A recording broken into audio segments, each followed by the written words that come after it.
அனைவருக்கும் இனிய ஆடி பூர திருநாள் வாழ்த்துக்கள். ஆடி மாசம்னாலே அம்மன் வந்து வேற வேற வடிவங்கள்ல போயிட்டே இருப்பாங்க. இந்த ஆடி பூரத்துக்கு ஒரு குட்டி ஸ்டோரி இருக்கு. ஒரு மிகப்பெரிய மகத்துவம் நிறைந்த ஒரு நாளா தான் இது அமையுது. என்னன்னு பாத்தீங்கன்னா, உலகத்தை கட்டி ஆள்ற அந்த ஆதி பராசக்திக்கு வளகாப்பு நடந்த ஒரு அற்புதமான திருநாள். அம்மனுக்கே வளகாப்பா எப்படிப்பா அப்படின்னு தானே கேக்குறீங்க. இதுக்கு ஒரு குட்டி ஸ்டோரி இருக்கு. சிவனும் பார்வதியும் ஒரு தடவை ஆனந்த தாண்டவம் ஆடிட்டு சந்தோஷமா மேலோகத்துல இருந்து பூலோகத்துல என்ன நடக்குதுன்னு பார்க்கும்போது, ஒரு கர்ப்பிணி பெண் ஒருத்தாங்க.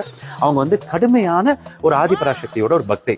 அவங்க வந்து ஒரு காட்டு பகுதியில போயிட்டு இருக்காங்க. அப்ப அவங்களுக்கு கடுமையான வலி, அந்த பிரசவ வலி வந்துருது. உடனே பிள்ளை பிறக்க போகுது. ஆனா அந்த ஏரியாவிலேயே அவங்களுக்கு உதவி பண்றதுக்கோ அந்த பிள்ளை பெக்கிறதுக்கான ஹெல்ப் பண்றதுக்கோ கூட யாருமே இல்லை.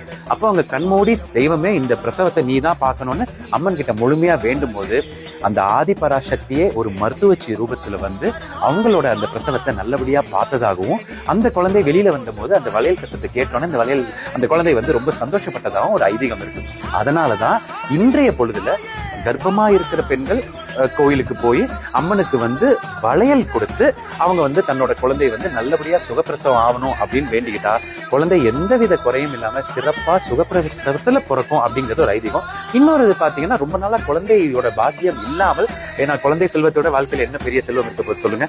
அந்த குழந்தை செல்வம் வேணுங்கிறவங்க இன்னைக்கு ஆடி பூரம் அதுமா போய் அம்மனை பார்த்தா அவங்களுக்கு கண்டிப்பாக அழகான ஒரு மகாலட்சுமியோ இல்ல சிரஞ்சீவி என்ன மாதிரி ஒரு டைங்கன்னு ஒரு ஆம்பளை பையனும் பிறப்பா அப்படிங்கிறது ஐதீகம். சோ இன்னைக்கு என்னோட தம்பி தங்கச்சிகள் ரொம்ப நாளா குழந்தைக்கு வேண்டிட்டு இருக்கிறவங்க எல்லாருமே கண்டிப்பா கோயிலுக்கு போய் ஒரு வணக்கத்தை போட்டுருங்க. நீ என்னப்பா கோயிலுக்கு போகாம எங்கேயோ நிக்கிற அப்படின்னு கேட்டீங்கன்னா, பெங்களூர்ல ஒரு ஷூட்டிங்க்கு வந்திருக்கேன்.